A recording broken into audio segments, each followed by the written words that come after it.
What's up, y'all? It's your girl, Cornelia, back with another episode of Black News, a podcast where we break down current events, hot topics, and local stories involving Black people. Now let's get into it.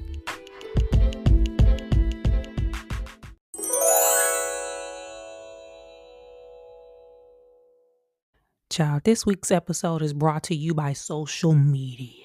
Okay. All of the topics, except, no, probably damn near all the topics, damn near all the topics are brought to you by something that happened on social media. But all, in my opinion, very interesting discussions. Okay. Very interesting discussions that are happening alongside of the government takeover, because that's still happening. That's still happening. And this, I just want to highlight the No Kings protest happened this past weekend. That is not necessarily social media related. Before I get into other ones, I just wanted to highlight that the No Kings protest happened all across the country and across the world, because they be protesting. Our news is censored. Our news is censored. But they be protesting elsewhere on our behalf. Don't sleep. Everybody is upset. They are also worried about us because we not doing what they think we supposed to be doing, which is a lot more. But also, I think people here are doing what we're able to do because, ding, ding, ding, ding, ding, nobody has ever actually lived through a fascist takeover. Okay. Nobody has lived through this. And I had to give myself, and I've been talking to my friends, and we've been giving ourselves grace because we all are kind of confused or bewildered or wondering what we should do, if anything. We read all the books, we know the history. But until you've actually been in this situation, we don't know what to do. You don't. I'm sure our ancestors, relatives didn't know what to do either. We figured it out in real time. But we are going to figure it out. Now, I did not protest. I had other things to do. No, really, I really did. But even if I didn't, I'm still of the believer that it's stuff gonna get a lot worse. And I think we should have like shifts. Like we got first shift hitting the streets, then it's gonna be second shift, then third shift, then everybody. I honestly think that is what's gonna be happening. I also think that there needs to be a tiered boycott, but I'm not a strategic resistor in that way. I need marching orders, or I need to be given the option so I can decide what I'm strongest in. Also, there's a lot of conversation about the 92% still resting and resisting. I've said this many a times.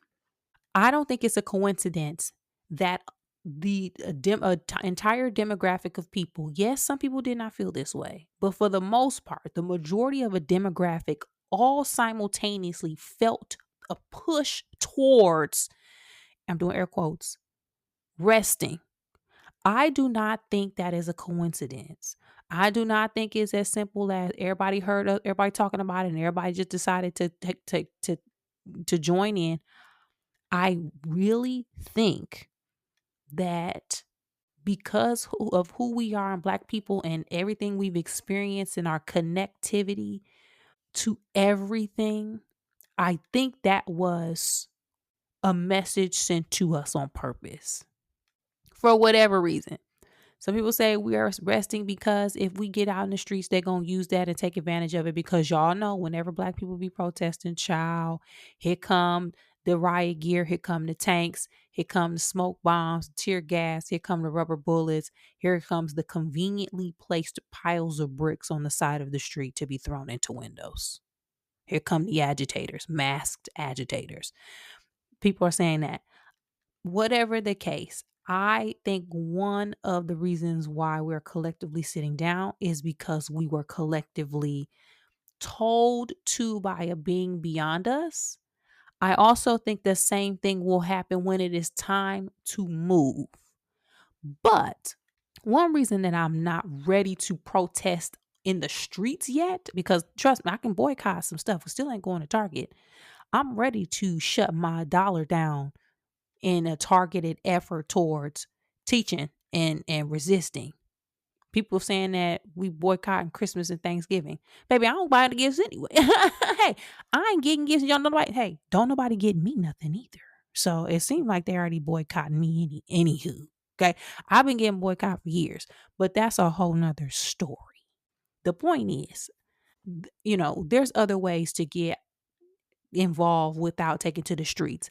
But I've been about to say this whole time I've been talking. I honestly think that every other demographic of people who are not historically used to protesting and resisting, especially within the last 100, 200 years of American history, they need to start practicing and learning now. Everybody needs to learn how to resist, how to protest, how to march. Everybody got to get their stamina and their endurance up. Right now, the protests, the marches, the rallies, they're very still joyful. Yes, people are upset, but they still have an air of lightness. The way things are going, they're going to start to ramp up. And you need to get that practice in before it's really time to tear it down. And I'm not saying physically tear it down, I'm talking about really take to the streets. And this is just my opinion. If Black people mobilize too soon, we do not give people the opportunity to learn and to practice and to get them reps in when it comes to strategizing. We can't be the ones doing and leading the charge. Everybody has to learn because it's gonna get to a point where everybody gonna have to rise up, literally. There's people who ain't gonna participate. Everybody ain't boycott the bus. Everybody was sitting at the lunch counter. Everybody was marching in Selma. Everybody didn't march to Washington. Everybody didn't hear Martin speaking before that Mahalia Jackson sang. Okay, everybody wasn't there, but everybody do gotta start to practice. So I'm of the school of, if people want to go out there, specifically Black people, go. If you feel the spirit move you, do it. If you are being led to do something and get involved right now in any way, absolutely get involved. Hurry up. Do it right now. But also, this is an opportunity for everybody to get that practice in. So shout out to everybody who participated. I think they said there's like 7 million people across the country, which is crazy. Y'all know the gag is too. Y'all know, I can't say his name because y'all know I've been getting censored. Y'all know that person sitting in that big old house on the East Coast in the Capitol. Y'all know he didn't even see it. Y'all know he's not seeing any of this. They not showing him any of this news. He didn't know it was happening. So we out here protest, everybody yelling in the streets, baby. That man didn't even know what was going on. But his colleagues did. That's what matters. So I want to quickly point that out before we continue on. But let me know if you joined in. Also, let me know if you've been hearing people starting to strategize in different ways, specifically Black people. I have been seeing a lot of conversations where people have been like, y'all not doing nothing and we need to mobilize. Y'all not doing nothing. Y'all got to remember, it's a lot of people that are not leaders. People are soldiers. And until we give out marching orders to people, if people ain't going to do nothing. They need orders. So let's just keep that in mind as well. While people be criticizing those who aren't really doing anything. They don't know what to do, literally. But hit me up. Okay. Let me know your thoughts about it. You can find me at Kennelia on social media. People been going through it on TikTok, social media, Instagram, you name it. People been going through it this past week over Jesus and the ancestors. Okay. Jesus and the ancestors been everywhere. This topic is brought to you by TikTok and the podcast Grits and Eggs that is hosted by a Black man. I don't know if Deontay is young, but his name is Deontay Kyle. Deontay may be in his 30s, I believe. But in case you don't know, there's a man named Deontay Kyle who has a podcast, very popular on YouTube, called Grits and Eggs, and it's on all platforms where podcasts can be heard. He also is very good at dropping his clips on social media. I usually see most of them on TikTok. You know how we always talk about people need to get rid of the podcast equipment, and I'll be saying that because that means I'm gonna get rid of mine. Low key, sometimes I want to. Okay, I'm tired, but I still have want to share the Black news with everybody, so I don't. However, I say that because I don't think Deontay Kyle is one of those people who should get rid of his podcast equipment.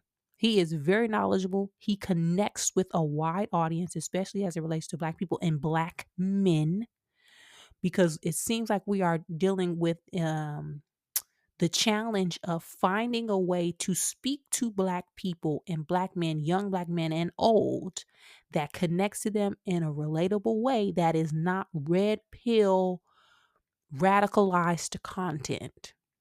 It is a problem. But Deontay be talking that talk, and some of the stuff, hey, I like what he be saying. He a good time, and he be talking that talk. He also doesn't seem afraid or is hesitant to shy away from topics that may get people riled up in a good way. It ain't like Kevin Samuels and them. Okay. This is stuff that needs to be talked about. And honestly, some of the stuff I wish more people would have the courage to speak on.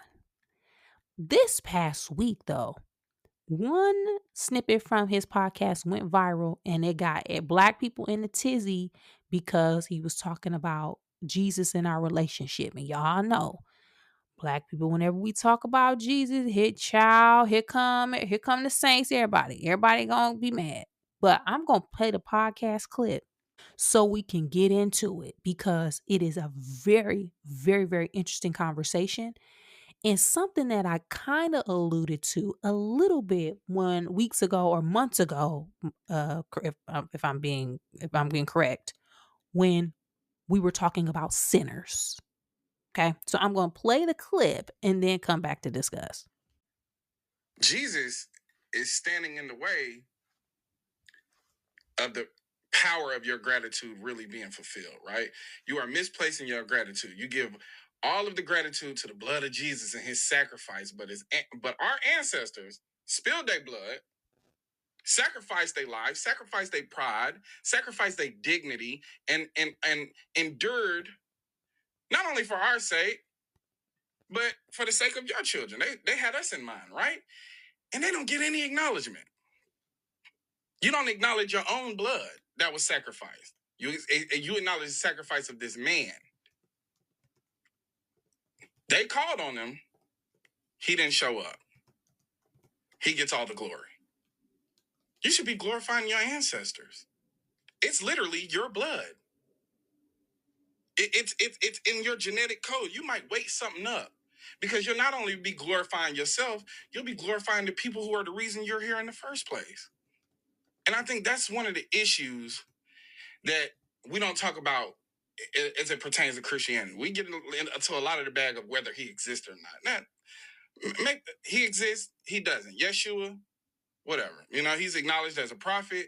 I respect that, right? He's in Islam, he's acknowledged as a prophet. But the overarching image of Jesus in the Christian religion is of him on the cross, the sacrifice he made, the blood he shed. Huh? But what about the blood that our ancestors shed here on this land for us? For this country? Inventing in spite of, building cities, operating in the free market. Huh? The free market was good until it was a thriving Black community. Then they interrupted it. That was all about the free market until that happened. Shout out to Deja Sade for that. The blood you should be praising is literally coursing through your veins. It was the blood, huh? You're taking a shot of it every month, once a month. When the last time you venerated your ancestors? When the last time you acknowledged their presence or the sacrifice that they made just to have you here? You might wake something up. That's real DNA. It's blood spilled out here right now that got your DNA in it. And we don't acknowledge it. We allow, so niggas call him a middleman to God, so I gotta get Jesus out the way to get to God, right? That's what they say, right? They call him a middleman, right? That's some of the issue that people have. They feel like Jesus stands in the way of God. Why I got to talk to you? I could just go straight to the source. You could go straight to the source. The source is in you already. It's been in you your whole life. So if we want to get into a middleman conversation, you just go inward. Now, that got people in a tizzy, okay? That got all kind of people in a tizzy. One video specifically, and I can no longer find it. The person must have deleted it. He responded to that, reposted it, and tagged his own video and essentially said something to the extent that our ancestors were demonic because they were not Christian, did not acknowledge Christ, and they were not of Christianity. Talking about our ancestors that were here before Christianity was introduced to us as descendants of enslaved or actual enslaved people on American soil, even before this was technically America. Now, let me quickly get into something real quick. And again, if I've said this months ago, forgive me, I'm going to say it again. One, I love me some Lord, okay? I am a Christian. I love God. I believe in Jesus, and I believe Jesus Christ died on the cross for our sins. I believe all of that. I also, right now, am in my own life experiencing something where I do not feel moved to actually go into church and to worship God in that environment. I feel very connected with God on a daily basis and on a spiritual level, but something over the last few years has pulled me out of the physical church and is leading me to be more connected on my own. I also have not had the experience of myself being or considered radicalized or brainwashed by Christianity as some people are in the Black community and the white community and the Asian community and so on. But we talking about Black people because we see what um, Christian nationalism is doing in our country right now on the other end of the spectrum. We're not talking about that. We're talking about us. So I respect people who are Christians and all of that. I also respect everything or I also respect and I say our Black people's spiritual practices before we were introduced to Christianity in this country. Because yes, some African people were exposed and introduced to Christianity before enslavement. Likely a large majority of people within the region of Ethiopia, modern day Ethiopia. Okay, we know that. However, we also know that a large portion, almost the majority, if not all, enslaved, captured Africans who were brought to the United States were not Christians until they were introduced to Christianity by the enslaver as a tool to one, keep them enslaved, and two, remove their connection to their actual beings in order to control them. That is a fact. That is not a myth.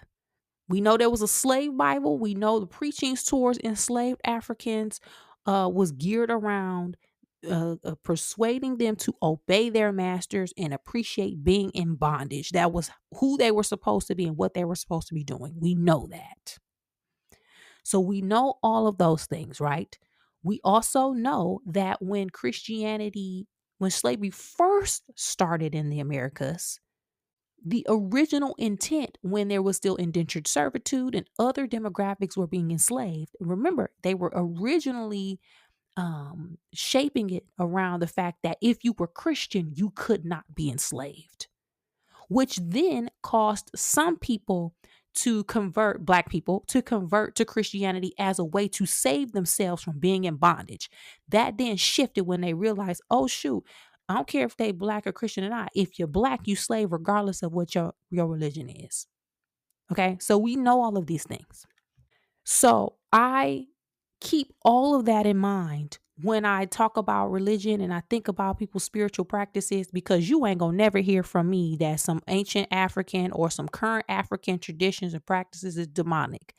The same people who enslaved you told you that your ancestral spirituality and practices was demonic.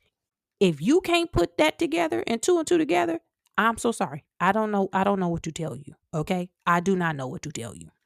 So that's when that demonic, the black person got on and was posting talking about your ancestors are demonic. A lot of people were chiming in with similar thoughts because what do you mean your ancestors are demonic? Now, multiple things can be true at the same time, right? There can be people in this world who actually have demonic spirits, right? Because Lord knows, there's some people walking around here and I be seeing, I be like, that's a demon. Okay. We know, hey man, that's a demon. But I find it very interesting how a lot of the things that black people deem demonic and not demonic, it seems to be rooted in us, how we were introduced to these practices when we were enslaved people.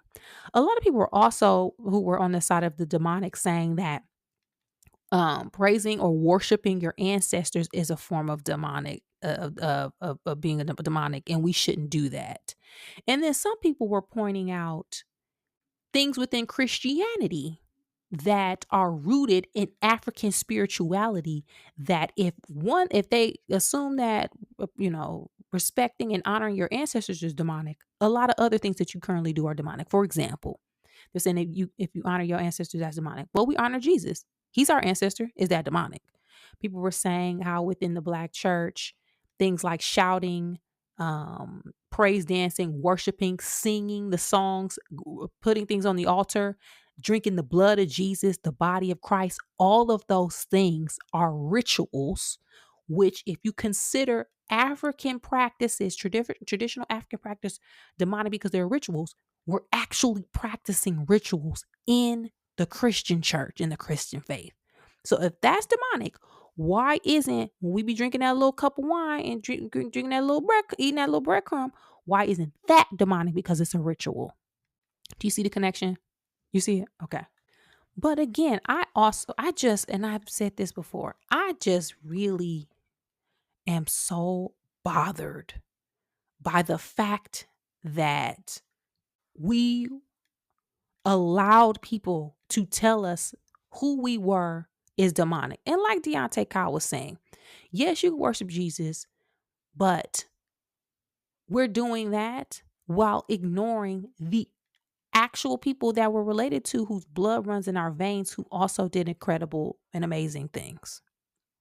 There was this one creator who was on social media, and she was saying how, Jesus rose after the third day. He died on the cross and did all of these things. He was sent here by God. He's the son of God, and his fate was essentially sealed. And while he probably did not know how things would turn out, essentially he knew that he had a purpose, didn't know what it was. But y'all, our ancestors did know that they had a purpose. And some of them still put their life on the line regardless. They had one shot. This is exactly what she was saying. They had one shot. Revolt, fight back, protest, march, stand up to your master, do all of these things, run away, get your family out. If Harriet Tubman escaped and came back multiple times to get people free, those are our ancestors. So it speaks to this idea of how you letting Jesus get in the way of your actual ancestors. You can honor Jesus and God and believes, you can believe in Muhammad, Buddha, whoever, but do not discount your actual relatives who did incredible and amazing things. And honoring them does not mean you're worshiping them. You're just literally respecting your family members. And let me also say this. I also think on a very baseline level, I think the word ancestor is what is getting in the way of a lot of this. I think the word ancestor allows us to be disconnected from reality, and it allows us to be disillusioned from what is actually happening, what has happened. It allows us to not really connect the dots and put things into actual perspective. So when we say ancestors, I really think a lot of people hear that and feel like these are these mystical people somewhere, some way, some beyond, who did stuff and who we don't know about. And our ancestors fought and died for us. Our ancestors put their life on the line. Our ancestors were enslaved. Our ancestors did all of these things. Respect your ancestors, honor these ancestors. I think that allows an unneeded and now a dangerous separation between us and reality, because essentially the word ancestors is just your great grandfather, your great grandmother, your grandmother's grandmother. When you put it into actual words and framework, I think that changes the conversation and it slightly changes what people are saying. Because when I was seeing that video going around of the man saying that us praising and honoring our ancestors that way is demonic, I immediately said to myself, wait, your grandfather is a demon? Because that's what you're saying. You're saying your grandmother, your great grandmama, a demon. Is that what you're saying? Because she's your ancestor. That's your ancestor. There's no mythical person in the sky. These are actually your relatives. You think your grandmama in hell? You saying that you think your grandmother's grandmother is burning somewhere. That's what you saying. Once you say that to somebody, it may not force them and they may not think of it that way, but I'm willing to bet that changes how they respond, because now you're actually putting a name and making it tangible to your claims. It's not just these people I don't know about, never heard of doing this stuff and they must have been demonic. No, no, no. Your three times great grandmother, your mother's three times great grandmother, the one who um had the person that you probably named after, that you don't really realize that you named after her, she went through hell and back and had her African spirituality tortured out of her, and that's how she became a Christian. Christianity was beaten into her. So her mother, who had her, who was still not a Christian, she's burning? She a demon? Is the woman then who had Christianity beaten into her a demon? Do you understand what I'm saying? I think once we change the language, it won't cause people to completely switch their thought process, because what I've learned is once people in something, they in it. And one thing you cannot break out of people is organized religion. And that's not my goal. If you want to be in, or if you want to do whatever, I think what you think it. But I do think we have access to too much information at this point. We have too much on the line today. We have so much misinformation going around. We are literally having our history wiped from books. They're trying to shut down and purge museums.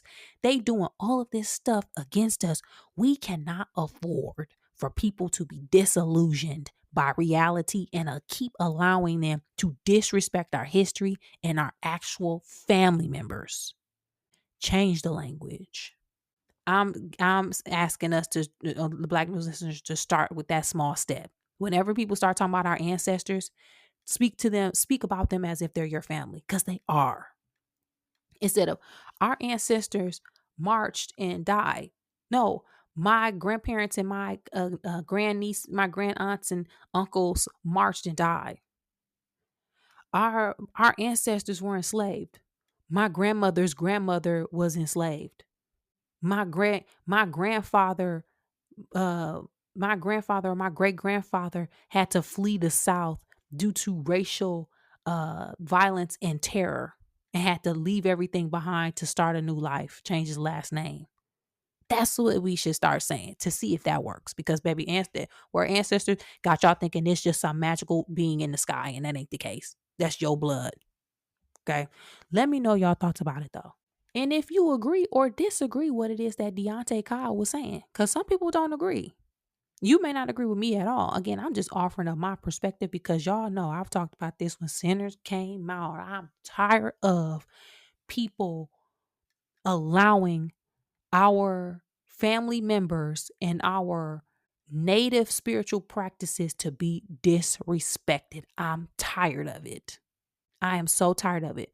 We all know how we were introduced to Christianity, and I'm tired of y'all acting. A lot of people, yes, like I said, I align. I'm a Christian. I believe in God, but I know how it started, and I'm tired of people acting like it didn't start that way. For a lot of people, it was beat into you. So, hey, come on, man. I love the Lord. Okay, love him, but you're not gonna be disrespecting our people. So hit me up. Let me know your thoughts about this topic. You can find me at Kenelia on social media. Y'all, this next one, ooh, y'all, I'm gonna be real with y'all. I am neutral in this. Okay, I'm neutral.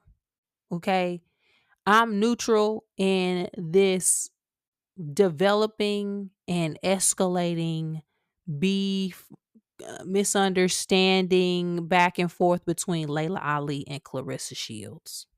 It's been going on for years, but it done hit its peak this past weekend. So let me start by saying, one, I am from Flint, Michigan. We know this. So I have the utmost respect for Clarissa Shields and what she has been able to accomplish. Multiple times has won a gold medal at the Olympics women's boxing. She is undisputed, multiple weights, multiple titles. She is, and she'll call herself the greatest women's boxer of all time. Won all the awards, right? Respect her. Had a movie made after her, The Fire Side. Good movie. Like, does great things for the city of Flint. And if you know, listen, it's hard to come out of Flint and achieve uber success. It's hard to come out of anywhere and achieve uber success. But I believe she faced some challenges as a growing up as a young girl in the city and has made it. So much respect to Clarissa. Now, she has been in the news recently because allegedly, hey, I'm just reading the papers. Her and Papoose together, and there was some back and forth with her and Remy Ma. I don't know what happened. I don't know if Papoose was cheating. I don't know how it happened, but they together now. So people were talking about that. I, on the other side, have met Layla Ali. I have interviewed Layla Ali. Child, the video, the clip, the radio show, it's probably floating around here somewhere. I got pictures with her. Very nice woman. Layla Ali, cooler than a mug. She cooler than a mug. She kind of feels like that big cousin who is about her business, got her family together, is successful, but she's still down to earth, but whoop somebody ass if they push up on her the wrong way. That's Layla Ali. Had a great time speaking with her. Again, she just super down to earth. Has a lovely family. She married to an ex-NFL player. She got 2 kids. She could be gardening. Got a garden in her house, a backyard. Child on social media selling seasoning salts and cleanses, doing TV stuff. Was on Dancing with the Stars. Layla, I love her. Okay. So with both of those, I've never met Clarissa. I have met Layla. I really am trying to be neutral in this because I like them both. Okay. I like them both for different reasons. I say all that to say, over the years, and most recently, it kind of revved up where Clarissa Shields has been challenging Layla Ali to fight her because Layla Ali is considered by some to be the best women's boxer of all time. She definitely has one of the biggest, most notable names in the sport. And Clarissa is like, I want to settle this, and I want to beat her. If you talk to Layla Ali, and she has done many of interviews, she'll tell you you ain't gonna whoop her. To her, she's still a dog. Okay, so boxers be talking shit. She's done interviews where she be like, ain't nobody beat me, and you ain't gonna beat me.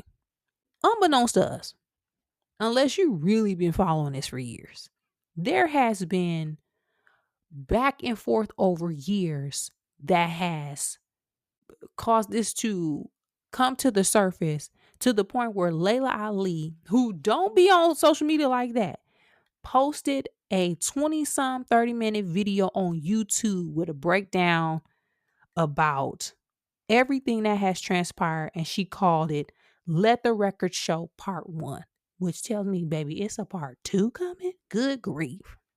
So I'm going to play the beginning of this. I don't know how long I'm going to play it. I'm going to see if it should get to the point, because she got receipts, clips of Clarissa in here. Allegedly, hey, don't come knocking me out, okay? I'm just playing the tape.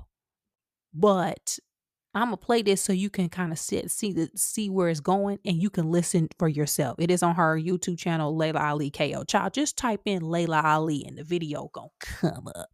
She also created this YouTube channel just for this, because baby, there's only one video on here. So she was fed up. Okay, let me push play and then we're gonna talk about it. Because I got a couple thoughts. Not many, but a couple. There has been a whole lot of talk about the possibility of me making a comeback to boxing. And people have had a lot to say, but I have not addressed it until now. And I know everyone wants to know the answer to the question, will I be coming back? And I promise you, I'm going to give you that answer. But first, I have got to address the lies and the fake narrative that's been created years ago. Now, someone's gotten way too comfortable dragging my name and even using my father's name to get attention and clout. Now, in case you haven't heard it, her story is that I didn't support her and I didn't pass the torch because of my jealousy and envy over her accomplishments in boxing. She says that I disrespected her and I started talking about knocking her out simply because I was bitter that she's outdone me. I've seen a lot of the comments. Many of you have good discernment and understand what's really going on here, while others have believed her lies over the years or have formed an opinion without having all the facts. Now, originally, I wasn't even going to give this my time or attention because I really don't engage with people who thrive off of negativity, drama, and buffoonery. But I'm not about to let someone with bad character continue running freely, dragging my name without accountability. That's not going to happen. Come on now, listen. Layla Ali is just Muhammad Ali's daughter. And no, come on, we ain't gonna do that. No, that is right. Come on, Layla can rumble though. And Wolf would have knocked Layla Ali out. You know, she would have knocked Layla so pretty ass out. So this right here is the consequence. Now, I have been busy working on other projects that required all of my time and focus, which is why I'm just now saying something. But honey, I have made the time to address this. So today, the bad guy ain't getting away. Now let's hit rewind because we really need to see what's happened over the years, what got us here. Now, I'm not about to do the whole he say, she say thing, so let me show you some receipts. I first met her in 2012 when she was invited on stage to stand next to me when I gave my father his Liberty Medal. At some point, she reached out, started asking me for advice, wanted to know if she should go to the Olympics the second time or go pro. She would also call me and let me know when she was fighting. Now, at the time, I was one of the hosts of We Need to Talk, an all-female sports commentary show that still airs on CBS. I asked the producers if we could do a story on her. They agreed. So I got on a plane, flew to Colorado, and did a full sit-down interview with her. Now, this is just a shortened version of the 6-minute piece that aired on CBS in 2016.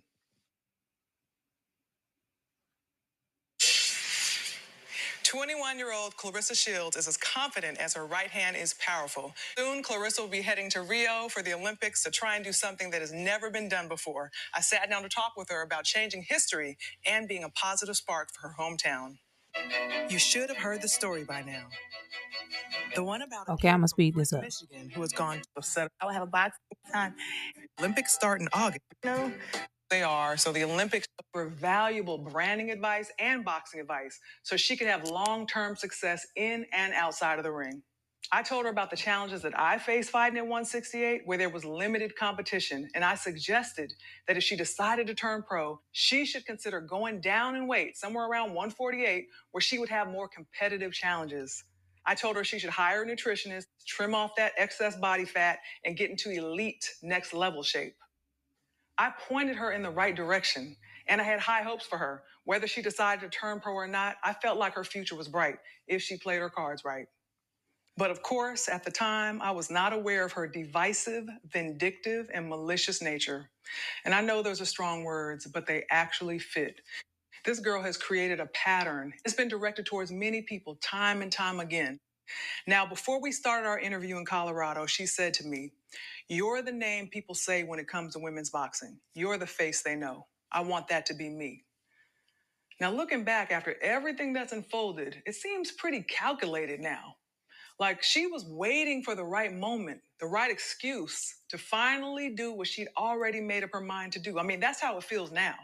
She told me she saw me as the face of women's boxing, and she told me that she wanted my spot.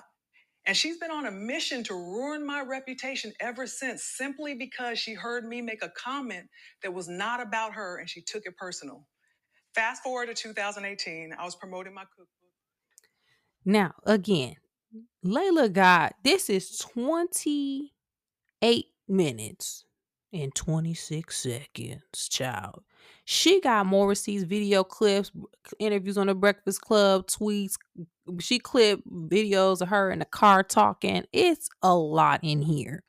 But she basically makes the claim that that her legacy and her father's legacy is used negatively, and that all of this was calculated. Allegedly, hey, whatever. But this has picked up the conversation even further around, well, then what's going to be the outcome, right? Because we can go back and forth all we want to. Are y'all going to fight or not? Layla Ali at one point was asked, and she was like, I will only consider talking about fighting if the purse is about $15 million. Well, it sounded like Clarissa was able to piece together the purse, and $15 mil was presented as the purse. So people are like, Layla, what you gonna do? And she said at the beginning of this video, she gonna let people know the answer. This is what I'll say. No, Layla Ali should not fight. No. Layla Ali, and let me back up. When Layla Ali was fighting, I remember she was fighting. She was a dog. Okay. She was out here getting to it. This was also when Muhammad Ali was still living. He was still struggling with the illness that he had. Was it Parkinson's? I believe he had, maybe, was it Parkinson's, y'all? But he was still able to come to the fights. And she also said initially he did not support. He's a Muslim man. He did not believe that women should be fighting and doing any of that. So when she first started, he was not on board. He was not supportive. He later came along and realized this is what she's gonna do, and was supportive. But she was about that business. There was also the long-term rumor that she was scared to fight, allegedly, I'm gonna say it because ain't nobody about to knock me out. Okay. Ann Wolfe, who was one of the other big names in boxing. Of course, she didn't have a as big as name as Layla Ali, because Layla is an Ali, literally the greatest boxer's daughter. But people over the years been saying she been ducking Ann Wolfe. She been ducking Ann. At the end of this YouTube video, Layla also suggests that part 2, she gonna come with the receipts with Ann, because Ann popped back up and been talking to. That's what Layla said. I'm just reading the paper. So that's gonna be addressed. But again, I do not think Layla Ali should entertain a fight and should re-enter the ring. Why? This woman is 47 years old. Social media, the internet, TV, reality, all of these things have allowed us to be delusional about our actual reality. And I say that because people do not put into perspective other people's situation in comparison to their own lives. Meaning, most 47-year-olds can't carry the groceries up the apartment steps without being winded.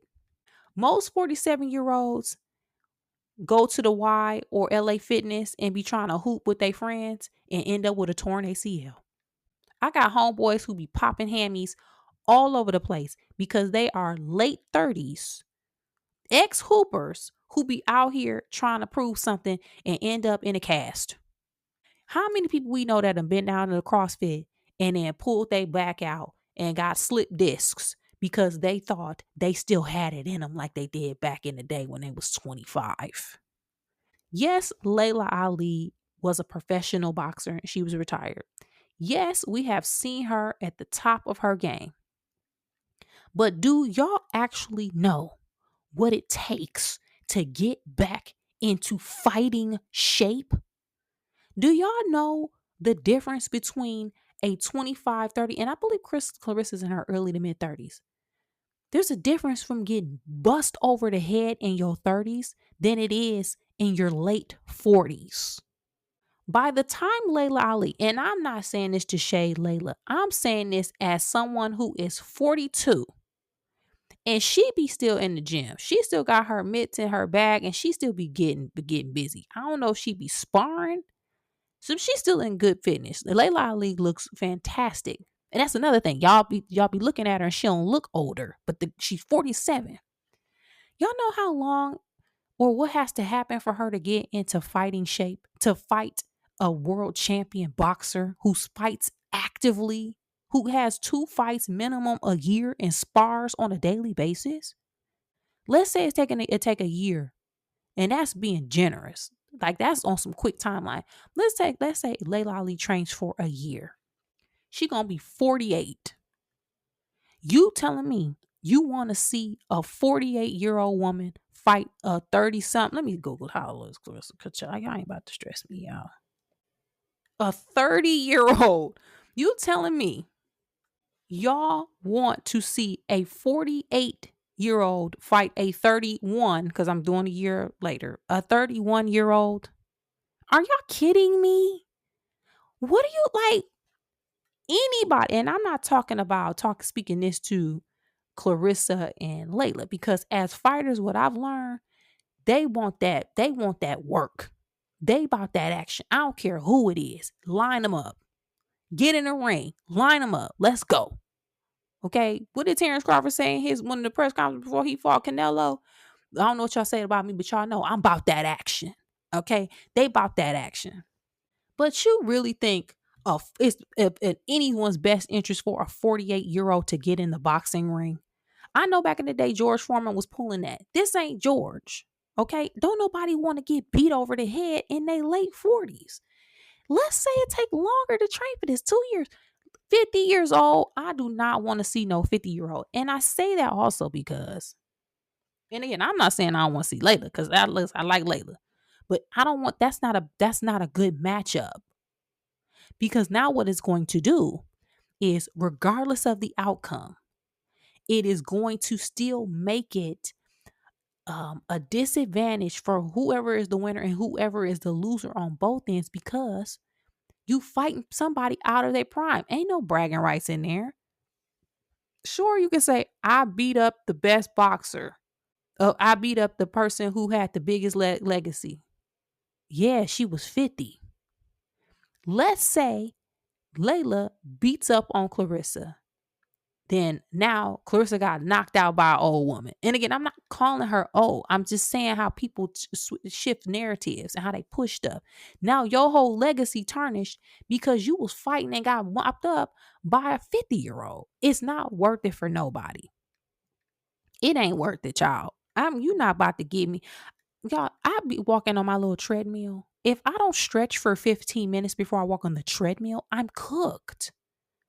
And I'm not saying that like I'm in elite boxing shape or I was a world champion and was out here with the cornrows greased up, getting that work in. Okay.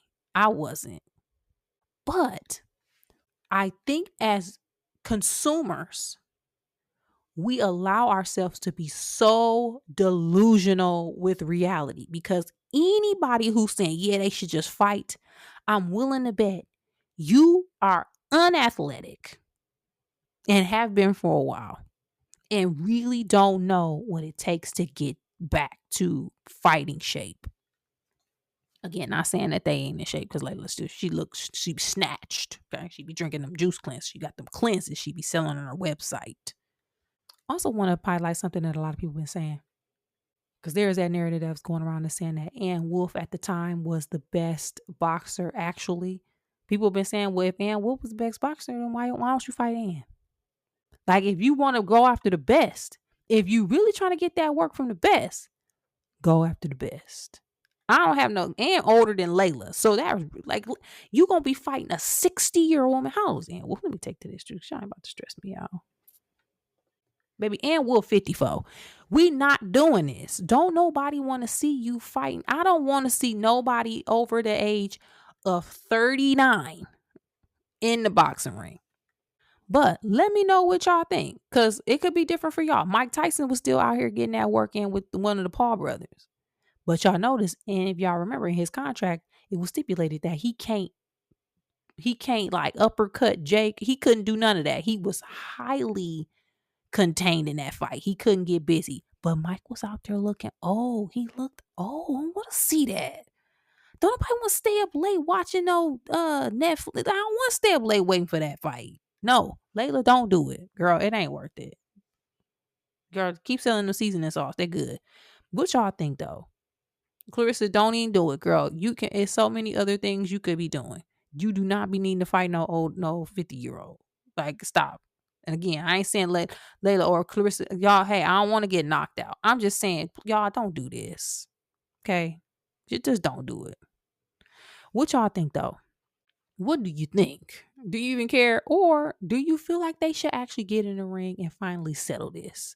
Let me know. You can find me at Cornelia on social media.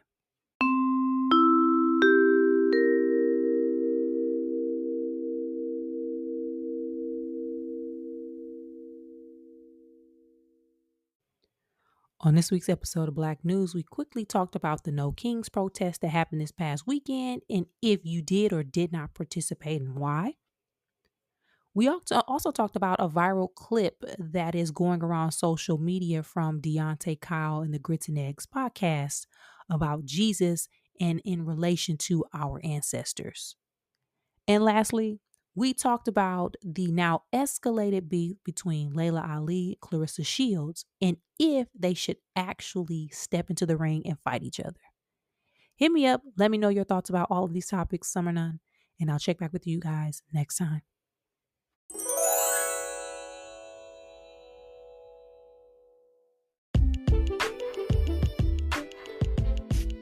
That's it for this week's episode of Black News, y'all. Thanks again for supporting the podcast by sharing, liking, subscribing, and rating 5 stars on your favorite podcast app.